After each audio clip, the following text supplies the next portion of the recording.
Welcome to The Patient Physician, a space for doctors to explore their physical, mental, and financial wellness. Your peers and industry leaders will destigmatize institutional perceptions while redefining success, money, and personal care. Get ready to pull back the curtain because here, you are both patient and physician.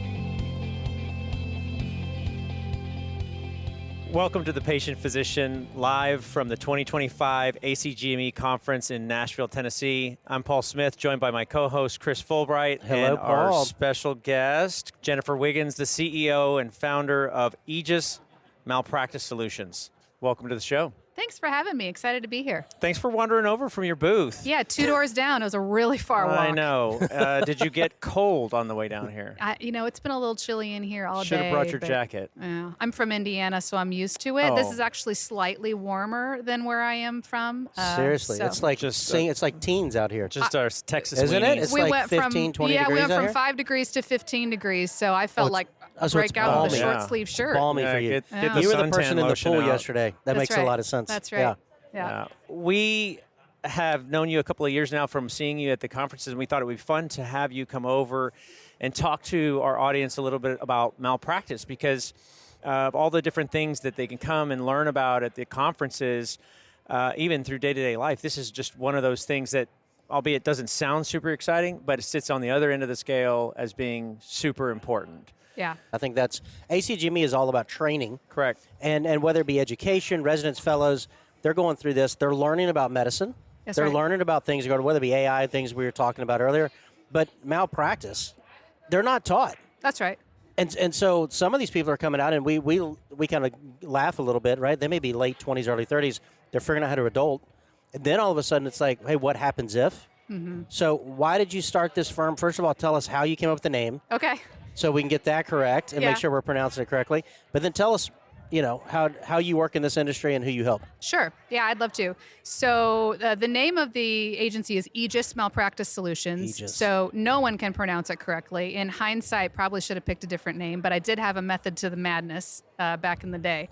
So I worked for the largest malpractice insurance company in the nation for 16 years, and I did direct sales for them. So Okay. I was out there waving the company flag for the one carrier I worked for, and I really began to realize after going into practice offices, talking to doctors, they really don't know a whole lot about medical malpractice insurance. And really what Sure. they're looking for is an objective person to demystify it, make it super easy. All right, truly, without being salesy, what's the difference between carrier A, B, C, and D? Yep.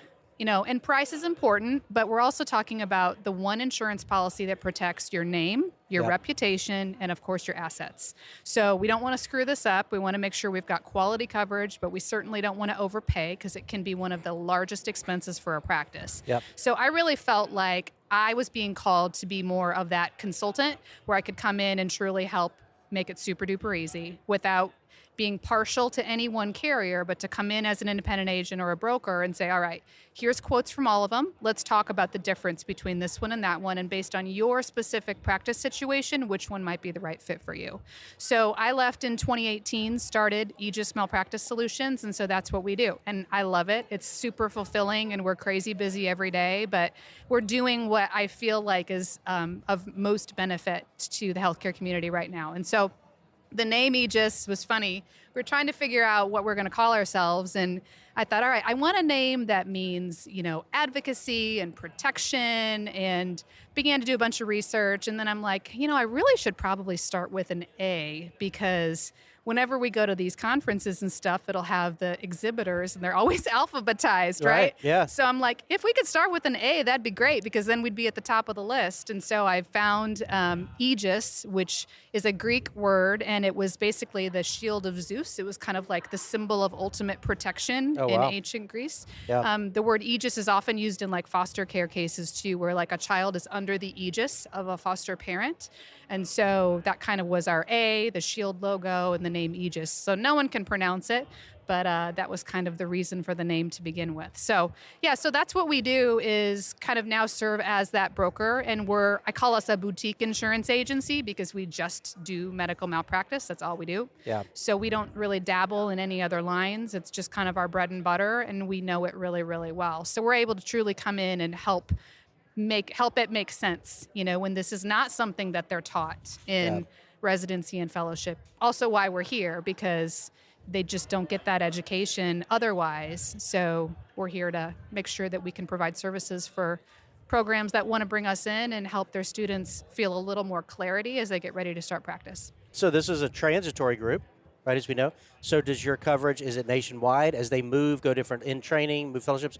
Is it one of the policies that portable is what the term we use? Yeah. Does it go with them? Yeah. Is that how this works? Yeah. So most of the big carriers, the national A-rated carriers, most of them have what's called a broad form, right? So it covers the healthcare provider wherever they go, whatever they do, as long as they're working within the scope of their license. Now, of course, if you are practicing in Indiana and you want to add Ohio coverage, there may need to be a difference to your rate for additional states or whatever. But for the most part, you can have one policy to cover you for whatever you do. And so, whether that's a supplemental insurance policy that you need because you want to do some moonlighting or a side gig, you can just have one extra little policy to help cover all the extra things you want to explore and figure out on the side, or a standard full-time policy for your full-time practice. There's a product for all of those types of things. And when are physicians typically reaching out to you? Yeah, so typically, so if you're an employed doc, right, most of the time your malpractice insurance is provided by your employer, right? So you don't really need us in that instance. Like if you're in a big hospital setting, academic institution, things like that. Yes. Although we do get calls from those guys when they do want to moonlight. The things with being an employed doctor is, hey, it's great that my malpractice is covered for me, but you do need to realize it is a little limited. So you're only insured for the work that you do within the scope of your duties for that employer. So if you want to go work at your buddy's med spa down the street, or if you want to go volunteer at the free health clinic once a month, that is not covered by your current insurance. So you either need to carry supplemental insurance for the stuff you want to do on the side, or figure out some way to get added onto those policies because your employer policy won't cover. So most of the time we hear from people when they either need something like that, or I'm getting ready to start my own private practice, or new grads. We get lots of calls from new grads who are trying to figure out, hey, I'm considering a job in this state versus that state. Can you price out policies for me in both places? So we do a lot of that type of thing and just doing the exploratory work. But that's typically when we hear from folks the most. Are you finding that with people who, because you can get into some moonlighting in the last few years of your training, certain training programs won't allow it, certain will, certain specialties. Are you running into anybody ever that they didn't know they even need to have it or should have and just are out there doing the moonlighting and I'm really sure think that about it? Yeah, I'm sure that happens. I hope somebody's telling them that they need to be insured for it. I actually was just talking to a program director earlier who runs a fellowship program, and it's very common, right? In the later years of residency and in fellowship, a lot of those folks are moonlighting. So usually there's someone to tell them, hey, you're going to need to be covered for this. But, it is something that I think can slip your mind if you don't have a mentor or someone that's kind of walking alongside of you in that, because it's the necessary evil, right? Malpractice insurance is the one thing that you have to practice, but nobody really likes to talk about it. If they go to private practice, does malpractice cover, do they need a policy for them? Yeah. And if they have staff or team, can you walk through as they grow? Yeah.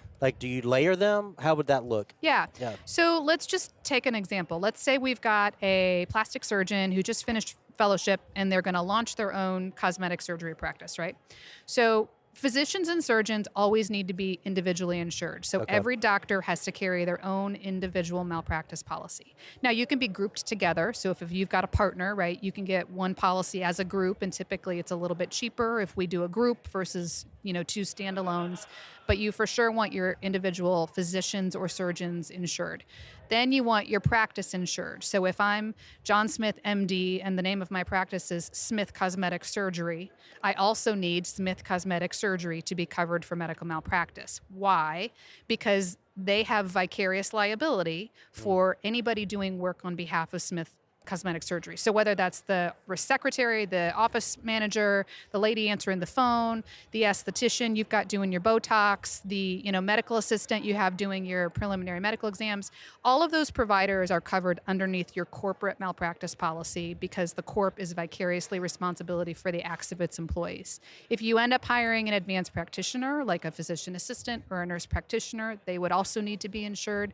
But there's a lot of different ways you can do that to try to make sure that the coverage is super comprehensive, but still, as reasonably priced as possible. So group is 2 or more? Yeah. Or do you really need to start seeing some price differences there? Yeah, usually 2 or more, and carriers then start to get a little more flexible on discounts. The larger the group with an excellent claim experience, typically the more credit and discount you're going to start to see. So carriers love that, right? They love volume with low risk. Sure. So then they're willing to sharpen their pencils a little bit more. Some practices are set up where the individuals have their own LLCs or PLCs, and they're really coming into a situation where they're cost sharing. Yeah. Are you setting up separate policies, or can they get something as a group, and even though they're really just sort of sharing the expenses, does it roll up? Is that something that falls in that category? Or Yeah, you can roll it up if they're all practicing like under the same general umbrella, because it is very common, to your point, for a solo physician to have an LLC or their own individual solo corporation. Those typically can just be endorsed underneath the doctor's individual policy for no extra charge. So if it's just you and you've got a solo corp, you can just get that added to your policy and you basically share limits. So if you've got a $1 million, $3 million policy, which is $1 million worth of coverage per claim with a $3 million aggregate for the year, if heaven forbid you get sued and somebody names your LLC, you've got $1 million worth of coverage for yourself, and you're also sharing it with your solo corp. So you can package each of those individually, or you can tie them together if they are practicing, in some sort of a more formal arrangement. you had mentioned earlier that you do a lot of educating and speaking, and even really that's one of the points of why you're here. Mm-hmm. You've got a podcast of your own that you put up some videos and educate. What are some of the biggest misconceptions that you hear or misunderstandings about it? Yeah. Well, I mean, the number one question that we hear over and over again is what I mentioned earlier, which is, hey, we don't get a lot of training on this. So can you give me like a crash course on medical malpractice so that I know what I should be getting? So every single time we get a call from a physician who needs a quote for coverage, we end up doing like a mini training session on that call. So that way, when I'm presenting options to them, they know what they have in front of them and they can make an educated decision from there. So I'd say one of the most common misconceptions is I don't need to worry about it because my employer is going to take care of it for me. And then you don't realize until all of a sudden you need a supplemental policy or you want to start your own practice that, oh no, now I got to go figure this out. So I do think it's important for every healthcare provider to have at least a base knowledge of med mal. Because whether that's you carrying your own policy or, again, if you're getting ready to sign a contract with a potential employer who says, I'm going to offer you malpractice insurance as part of your benefits package, well, there are some things you need to be asking to make sure that that coverage is appropriate and to make sure you're not getting strong-armed into something that you don't really want to be a part of. So it's important that you ask for things like consent to settle. You need to make sure that you have absolute final consent on whether or not a claim or a lawsuit is going to get settled on your behalf, right? You also need to make sure that you know what's happening with tail insurance. So if and when you leave the practice, are you required to purchase tail for yourself? Or is your employer going to take care of that tail insurance for you? So there's all sorts of things like that I think is another misconception. People who think, thank goodness I don't have to worry about medical malpractice because my employer is taking care of it for me. And what they don't realize is there are some really important things that can have an impact on whether or not you get wrapped into a claim and then a case gets reported to the National Practitioner Data Bank. That's a big deal for a doctor. And so just make sure that you're, adequately protected and asking the right questions, whether you're getting your own insurance or whether you're taking something that's being given to you. So I'd say those are probably two of the most common. And then, of course, there's the intricacies with the coverage itself, but those are probably the ones we hear the most. And Joe, can we put the link to her podcast? You've got some videos that people can watch. They're just educational, right? The podcast is called Malpractice Insights, and it's on YouTube, Spotify, Apple Podcasts, all the various things.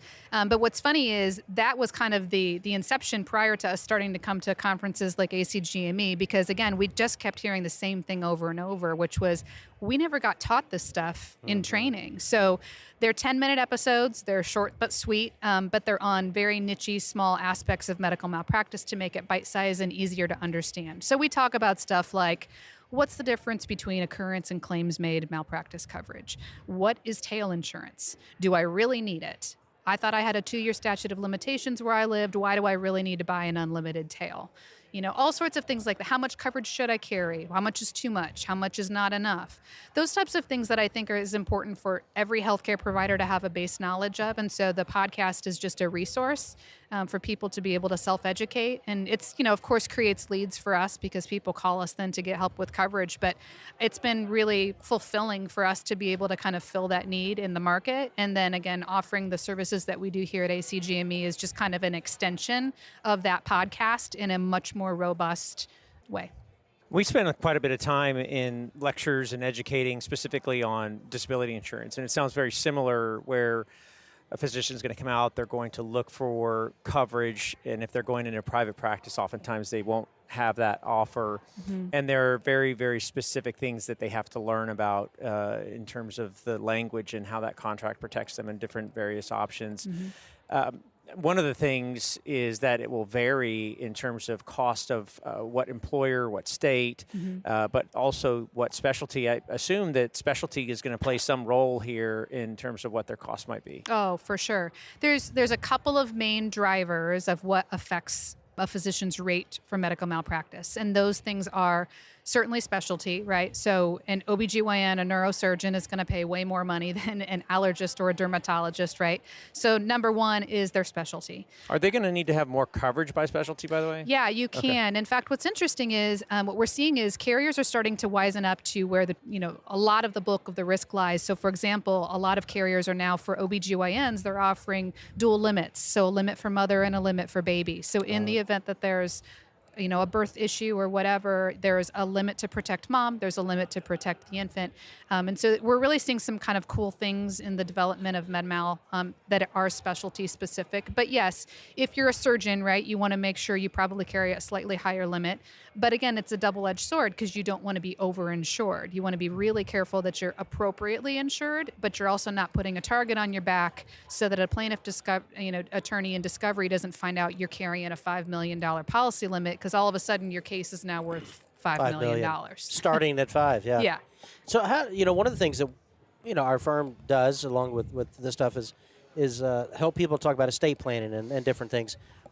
Is this something where once they get it, they've got it, they can check the box and move on? Or do they need to meet with you on an annual basis, or is it every couple years? What do you recommend? Yeah. So we work obviously as a broker in terms of finding the initial coverage. Once the policy is in place, then we transition to become their agent. So our job is to help them manage the policy throughout the year, and then every year at renewal, we're taking a check-in to see how things are going. Now, you have to be really careful in medical malpractice because the market is always changing, right? Rates are going up, rates are going down. There's a new entrant into the market. This carrier is no longer offering services in these states. So there's constantly that ebb and flow. And so our job as their malpractice broker or agent is to help them say, all right, hey, I think we're good where we are for this year. Knowing what's going on in your practice, I'd recommend we stay put. But we do actually encourage physicians to take a look at the market and shop around every 3 to 5 years because that market is changing regularly. Now, you want to be careful. We never recommend that every year you flip and flop and switch carriers. That's not a good look, and we don't want to be, we don't want to be price shoppers. Right. But you can outgrow a policy. You can eventually figure out that, gosh, now it probably makes more sense for me to go this direction. And so we play that role for you as your agent to be able to give you recommendations based on what we're seeing in the marketplace. And based on how we see how your practice is changing and evolving, we can make recommendations when it might make sense to do something different. So there are annual contracts, or prices are level for 1 year, that's Correct. only. So every year there could be a price change, a Correct. state change. Okay, well that makes a lot of sense. And their practice can evolve, right? A lot of times we'll we'll start a policy and they're just working part-time, right? They're just building it from scratch. They don't have a lot of patients. And then by the time, their renewal comes, they're now working full-time and now they're going to hire a nurse. So, every year it's different. And so we try to be really in touch with what's going on. And I think that's one of the benefits of being a boutique insurance agency. This is literally all we do. And so we're highly concerned and connected with what's going on the MedMal front with our practices that we work with. And so that way they can focus on taking care of their patients, doing what they want to do, what they do best, and kind of let us deal with that back end stuff that's not as fun to to be in charge of. Yeah, for them, yeah. Yeah. Is there a difference between what they may see in their group plan and then what you can divide on the individual side? Is there a coverage difference? Is there a pricing difference? We see it a lot in the disability world, right? There's taxation difference, those types of things. Mm-hmm. Do you run into that as well? So they don't just go, oh, I've got it to my employer, check the box, move forward, I don't need to look at it. Mm-hmm. Is it worth the call to you to say, hey, let's see what's out there? Yeah, I mean, we always tell people, depending on how long ago it was that you first signed up for your coverage, we always think it's wise to just take a quick peek and see where it's at. And we will be very honest with you. If what you have is still the right fit, I'm going to tell you it is. I mean, we're not looking to move you for no good reason. Sure. But I do think it's wise to just have somebody who can give you that broad market perspective, give you a quick peek. And because we can represent every carrier in the marketplace, we're going to give you an absolute picture as opposed to just giving you a slice, because I only represent one or two med-mal carriers. So when we go up against those general agents that, do it all, when you do it all, you don't have access to every market. You typically have one or two carriers that you sell, right? So if you're working with somebody who's a jack of all trades, chances are you're not getting a look at every available option. You're just getting a little slice. Yeah. And so may or may not be the right fit. Who knows? Maybe they got lucky and they did place you with the right market. But I always think it's good to get a quick peek at the whole picture and then make a decision based on that. Yeah. When we talk about certain coverages, we have this thing where we say, what the big print give it, the small print take it away. Right. It's the ability to understand the details of the contract, because, goodness gracious, they're not buying this because everything goes well. But when that contract's needed, they're going to want somebody like you who's an expert, who has looked at the details and said, based off what you're telling me, here's what I think the right recommendation is. And it's a danger if people are going out and there's I don't want to paint the big picture, but if it's a generalist who's trying to do too much, they may not have the time or the expertise to say, hey, in that state, this has changed. In this specialty, you moved from 30 hours to 35 hours, or you hired this person, or the entity coverage. Like the tail is something actually, I had somebody call about, right? So what happens now? And the 2-year time frame came up, and now you're saying it's an unlimited. We don't know, right? It's very helpful to have somebody who's a specialist in there, and we're seeing our doctors do it, right? We're seeing them go to that fellowship. We're seeing them become specialists.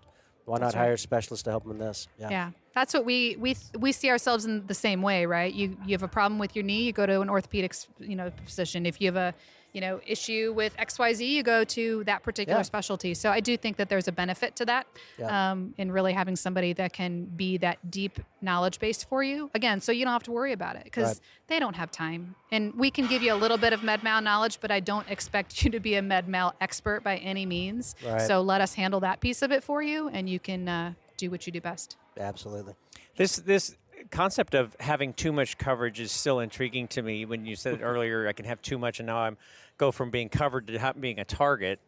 How are you finding that sweet spot, it sounds like? Yeah. So it has a lot to do with the state that you practice in, because some states do have regulated limits. So, for example, I live in the state of Indiana.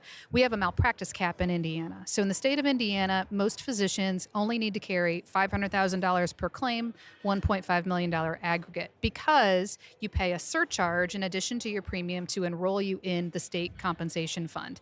The state gives you an additional level of coverage on top of that so that you're fully insured all the way up to the cap. Wow. So in Indiana, a 500 1.5 limit is perfectly adequate.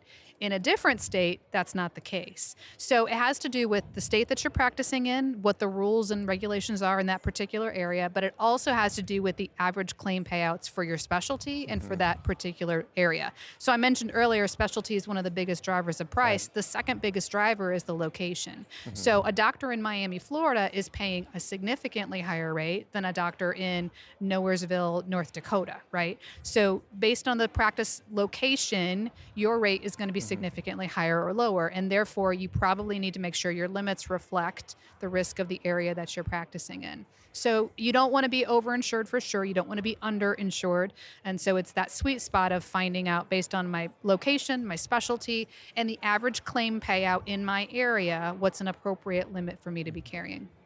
What's some of the best states you mentioned? Best states? Yeah, what are the best states to be in? Yeah, so any state that has a malpractice cap is always great, right? Because that means you have no personal exposure. So no matter how bad the outcome is in a state with an absolute cap, no one's coming after your 401k, no one's coming after your house.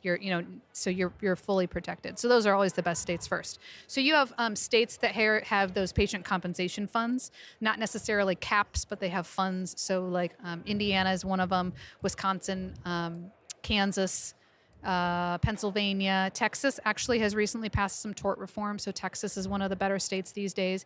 The Midwest generally is safest, but then you've got the hot pockets, right? Cook County, Illinois is a hot pocket. Miami, Florida is a hot pocket. So you've got those, particular areas where juries tend to be a little less doctor friendly. Yeah. And so we do see claim frequency and severity start to tick up a little bit. For some reason, Eastern Kentucky has had a couple of catastrophic cases lately. West Virginia had a few a while ago. So every year it changes, and it's very, lots of factors, which we could go down a whole nother rabbit hole on why that happens. But those are the things you have to be careful of. And again, why you want to work with an expert to make sure that you're appropriately covered, because you also could have a contract that requires a certain amount of coverage, but you do want to lean on an agent or a broker to kind of recommend what would be right based on your situation. I don't know what to call it other than underwriting.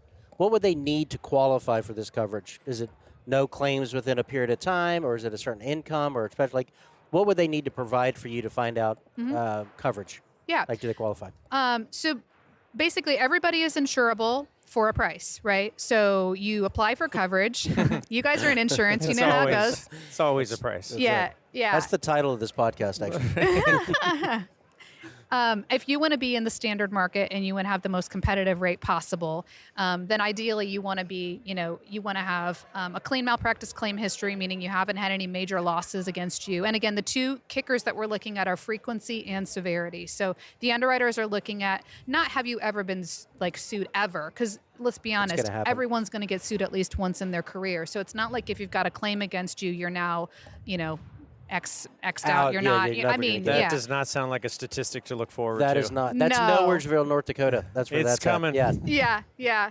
So, we fully expect and know, especially based on specialties, some specialties will have more frequency or more issues, but, they're looking at the trends. So if you've had multiple limit cases, it's going to be a little more challenging for you to find coverage in the standard market. If you've had a string of 2 or 3 in a row, and that causes a frequency issue, then again, we may have to find you more coverage in the non-standard market. So everyone is insurable for a price. Yep. It's just a matter of, do you qualify for the standard market coverage, which is obviously the best policies at the best rates, or do we have to go to the non-standard market, which is where oftentimes doctors end up, right? When you either have drug and substance abuse issues, license issues, claim issues, or maybe you're doing a procedure that's new and cutting edge and the carriers just aren't super excited about it. Any types of things like that where you just don't quite fit into that standard market underwriting mold, you can still have coverage. It's just going to be in a slightly different area. So I think that's actually a good transition. You're talking about new procedures, things like that. One of the topics that's going to be continuing to come up is AI, and with the rise of technology, robotics, AI in medicine, how is this going to affect how malpractice claims are filed? Do you have any indication of where that's going, how carriers are going to interpret that? If you're using robotics, who's at fault? What happens there? Yeah. So what's interesting is I do think it's going to have a bearing on the definition of standard of care, right? So that's the litmus test when it comes to medical malpractice. Physicians aren't required to be perfect. Right. No one's required to be perfect. That's not the expectation. The expectation is just that you did what was reasonable. So I do think it's going to change that reasonableness standard as AI becomes a more part of everyday medicine, which, let's be honest, it's here to stay, right? So I think to a certain degree, it's I don't know yet is the right answer. I just know that it will change the way that we define what standard of care looks like in healthcare. So in radiology, most radiologists are already using AI to a certain degree. It just depends how much, right? Yep. So maybe AI is doing the first pass and they're doing the second pass, or AI is doing these types of things, but the more complex cases are still being reviewed by a doctor. I don't know. I think it's, again, a wait and see. But it will change the landscape for medical malpractice. And, you can't sue AI. Right. But Well, you could certainly go after the company that produced it. It seems Yeah, like, you right. might have now two parties, the physician. That's You right. start And then adding now those the on, like That's product right. identity. That's Yeah. right. But Yeah. That's a ultimately, good point. at the end of the day, the healthcare provider is going to be the one holding the bag. Yep. So, and they're the ones who trigger the coverage for their med mal policies. So, I think it's a wait and see. That we are starting to see a lot of the carriers are beginning to really dig their teeth into this, and so we are starting to see some risk management guidelines on here's what we recommend, here's how we suggest you begin implementing AI in your practice, because they all know it's going to happen. Yep. So how do you begin doing that in a way that's reasonable and that's thoughtful without just jumping in head first? So those types of resources are becoming a little bit more available from the carriers on their risk management side. So I would just encourage doctors to take advantage of those things when they see them. Most Yeah. of the time, your carrier probably has some resources and guidelines for you on what you should be doing as it relates to AI. But again, I think it's a wait and see. I just know that it will have an effect. I think of when you say that, the tail thing, to go back to what you said before, we just spoke to a physician earlier today, and she said, I only do robotics. I don't do the invasive surgery in this way anymore. I wonder, from the hindsight 2020, right, as AI is changing, as things are moving, and somebody could come back and say, well, the new processes, the new procedures mean you would have done this completely different back then. Like, how much responsibility would the doctor carry there from an aspect of things are happening so quickly Yeah. that a patient could come back and say, well, you should have, or you could have, or why didn't you? Right. It leaves this big, huge, wide open. Right. And insurance, we go back to the words in the contract, why they're so important. Yeah. Right. So. Yeah, it's going to go back to the triggering event, the date of the triggering event. What was the Yep. standard of care at that point in time? Because you can't hold somebody to today's standard that didn't exist 5 years ago. Right. Right. But yeah, that standard, that's the key question with MedMal. It always comes down to standard. And that's determined by expert witnesses. So you bring in other experts in that line of work, in that specialty, and then you're deciding, okay, look, here's the facts of the case. Did Dr. X's actions, do they line up with what was reasonable? Again, Yeah. They don't need to be perfect, Right. but does it make sense? Does it pass that red face test of, yeah, you know what, that's reasonable. It's what another doctor would have done if they were in that situation. That's kind of what they're looking at. I wonder if it would change some of the contract language over time. Would the insurance carriers start to include language around those specific issues? Oh, I'm sure that they will.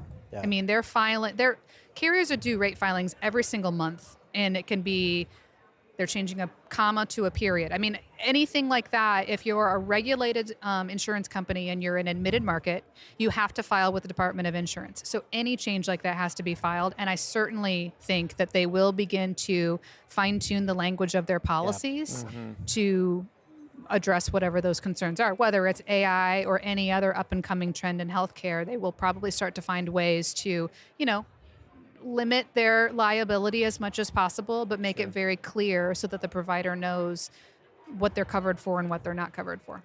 So when they're coming in to renew, you said earlier 3 to 5 years is probably a good clip to be reevaluating. What is it that they should be looking at? Is it contract language? Is it cost? Is it premium change from year to year? Because as they evolve certain contracts, I look back again sort of at some of the disability policies. If you owned a personal policy, some of the older ones were very rich in the benefits. They had lifetime definitions that they would cover you, and it just, you would never drop a policy like that. Is there ever an instance where somebody would not want to get rid of their policy, or is it over time they're just going to kind of need to do it anyway? Yeah. I mean, there could be. Like if you've got, a really great broad form policy or whatever, and there could be a variety of reasons why you would be really satisfied with a market for the long haul. There aren't a lot of major differences in form, probably as much as you would see on like the disability front. The more common things that we see on the med mal side are rate differences or underwriting changes. So for example, I don't know if you guys have this. We have like hard markets and soft markets, right? So right now, the med mal market is beginning to harden, which means we're seeing kind of an uptick in claims. So underwriters are a little less flexible, right? They're requiring a little bit more information to be able to underwrite a policy. They may not be as willing to renew something as they were previously because their guidelines have tightened up quite a bit because they just want to make sure that they're writing profitable business.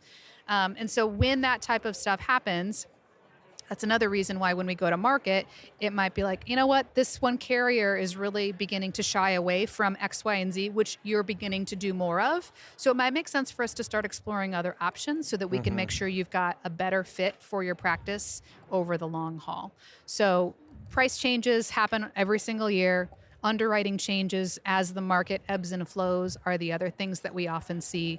So that way we can make sure that we've got you aligned correctly so that you've got a better long-term runway in front of you. So the contract and the policy premiums are going to change anyway every year. They're going to increase.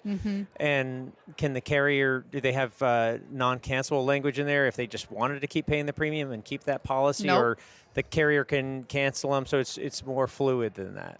Yeah, I mean, there's no guaranteed coverage. You don't get automatic coverage forever and ever. It is annually reviewed, and so the carrier has the right to non-renew you at any time. So they can be declined. That's exactly right. You said they come at a price, but in fact, they could probably say, no, we're not going to make an offer, or make the premium so high there's no way. That's right. They'll either price you out, or they'll say, unfortunately, we're not able to renew your coverage this year. Okay. And that does happen. And again, it goes back to those market conditions too. Sometimes carriers will say, man, like if they've just gotten hammered with a bunch of cases in a particular area or in a particular specialty, they might say, all right, we are no longer writing business in this class or in this geographic area. And so, they have to give you advance notice. So they have to give you, 3 to 4 months ahead time. So you have plenty of time to find a replacement policy, but they absolutely can non-renew you if you no longer are fit for their underwriting guidelines. With so much changing and possibly could change, have you ever had an instance where somebody couldn't get coverage? Yeah, we've had instances where sometimes they're just doing something that nobody really likes it right now. But again, everything can be insured for a price for the most part, right? So typically what happens is, I can't find any solution in the admitted market. So we go to the non-standard market. I can find you options in the non-standard market, but either the coverage is terrible or it's so, ridiculously expensive that it's not worth your time. So like, I don't remember what it was, but I had a physician just doing like 1 day a week of doing X, Y, Z. I forget what it was, but it was some particular procedure in an area where nobody really wanted to insure it. I found him multiple options in the non-standard market, but it was just so outrageously priced that he ultimately decided not to take that opportunity because he'd be paying more for insurance than he'd be making to do that job. So they just nix that procedure or option out of there. Yeah, they just choose to not do it anymore. I mean, you can go without malpractice insurance. Right. We don't recommend that, of course, but there are providers in certain places in the country. For example, when Florida went through a really tough time when the market hardened down there, rates kind of went through the roof. There are a lot of doctors in Florida that went bare. And the only requirement is that you just have to make sure your patients know that you're practicing without malpractice insurance. You use that word that the market is hardening. How is a physician supposed to know when that's happening or where it's happening? Or is that up to an expert like yourself to just help guide them in that issue? You wouldn't know unless you begin experiencing the symptoms of it. And that would be rates go up or you feel that tightening, right? It's like all of a sudden they're not willing to cover you for the work that you want to do at your buddy's clinic down the street once a week. They're only willing to cover you for your primary practice. So you wouldn't know unless you begin feeling the effects of the hardening market, unless you have an agent or a broker who's got their eye on the horizon and sees it and knows what's happening and can educate you and pivot if necessary. How long is this typically happening? You talk about an ebb and a flow. Is this happen for a series of years or is it months? What does that look like when the market hardens, as you say? Yeah, it typically, happens slowly over time. And we've been in a soft market in the med mal market for a really, really long time. Just kind of across the board? Across the board. Okay. But it's been a slow clip, right, towards hardening. And every carrier, it's a little bit of cat and mouse, right? They're all watching what each other's doing. Sure. Of course. So you got to decide, right, like, are we going to be the first ones to jump and raise our rates 10% or 20%? Or are we going to wait and maybe be unprofitable for a year and then do it next year? Right. So it's always that, the game that they're trying to figure out. And most, some of the more stable long-term carriers have been players for a long time. They price their policies more conservatively, so they don't have to take that big jump when the market changes. But at the same time, then they often aren't the cheapest. They're kind of in that middle level of like reasonably priced policy, but they're pretty flat. We don't see any major ups or downs with them. And so sometimes physicians are like, I'd rather just stick with that so I don't have to worry about feeling the major ups and downs as the market shifts. Because look, you could definitely play the game and you could shop it and go for the cheapest and then next year shop it and do the next thing. But we tend to see that the more stable, reasonably priced policies are the better ones for the long haul. But again, you need someone to help you figure that out because you're not going to be able to do that assessment on your own. You talked a little bit ago about there being an uptick in claims, and I don't want to misinterpret this, but it kind of almost sounded like sometimes there's these hot pockets or hot zones. Yeah. What's going on there? Yeah. Is there something that's causing an uptick in claims in that area, or is it procedures, or what's happening? Yeah, it can be a lot of different things. So it's interesting when you start talking to claim managers at the carriers, you get to kind of see a little bit of the behind the curtain, Oz behind the curtain. A lot of it has to do with jury pool selection. People today are not as doctors are superheroes as they used to. Yeah. And depending on the demographics of your jury, you're probably going to have people that are a little more skeptical of healthcare providers than they used to be. Now, we are still seeing, claim trial win rates of 90, 91, 92%. So doctors are still winning the majority of the lawsuits, the majority of the time. But you do end up with situations where you've got, certain populations where they're just a little more skeptical of healthcare providers. And who knows, it could be for a variety of reasons. There could be political things going on with the healthcare systems in those areas, rising healthcare costs for the local community.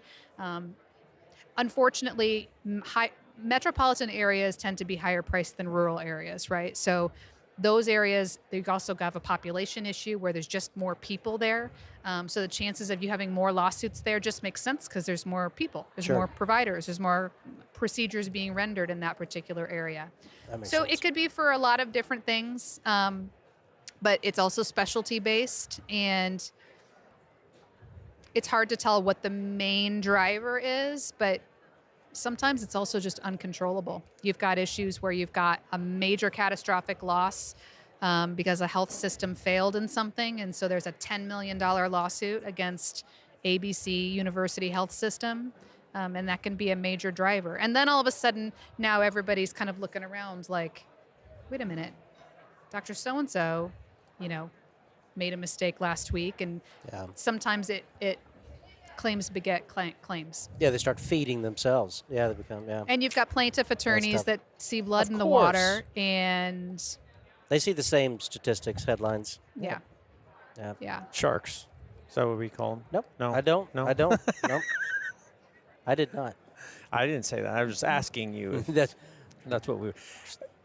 So, with the continual division of specialties and this subspecialty, are there new contracts that are coming out to protect that subspecialist and that they're becoming even more narrow? Are you seeing policies come out and become even more specialized for that person? Yeah, the policy language tends to still be pretty consistent, but where we are seeing some differences is in how they're being rated. So a perfect example of this is like direct primary care. So, for the longest time, family practice, ISO code 80420, that's how you rate a family practice or a general practice doctor. Well, now we've got direct primary care, which is cash-based medicine, right?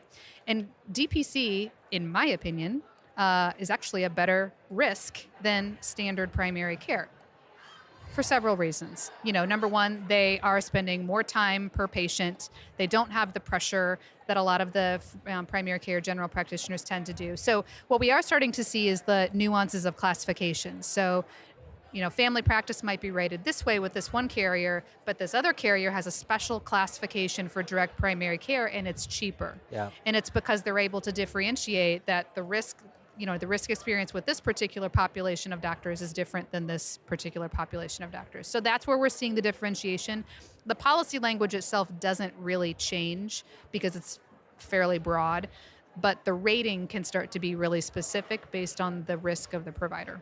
Well, I can tell there's several issues and considerations around this particular policy and how important it is. So even more important to have someone like yourself to really understand the ins and outs of all the different policies and carriers, and making sure that somebody has exactly the right type of policy, and why educating and continuing to educate is so important. Certainly one of the things that we're trying to do within the medical population. So we absolutely appreciate you taking a few minutes to share this message with our audience. Last question. The show is titled The Patient Physician. So I always ask, what comes to mind when you hear that? When I think of the patient physician, it makes me think of the healthcare provider who is at ease and is comfortable with the way that they're practicing medicine. And I think that has to do with a lot of things. I do think medical malpractice has a lot to do with it, just resting in comfort, knowing that I've got great coverage at a great price and I've got an advocate that's taking care of it for me. I think that helps a doctor practice safer medicine. I also think, it helps reduce that stress and the physician burnout that comes with it as well. So I'm going to just speak in my lane and say that I think the patient physician has excellent coverage, and they probably work with Aegis Malpractice Solutions. That's perfect. And why wouldn't you? That's exactly what I was thinking. I wouldn't have closed it out any better. Yeah. Right there. Thank you so much for coming down. Thanks, guys. Thank you, Good Jennifer. seeing you. This conversation was brought to you by Physicians Resource Services, a firm supporting medical professionals to improve their financial situation and pursue their personal and professional goals. The Patient Physician is produced in Austin, Texas. Editing and sound design are in the hands of the PodConnects podcast network. Please email questions or show ideas to info@physiciansrs.com.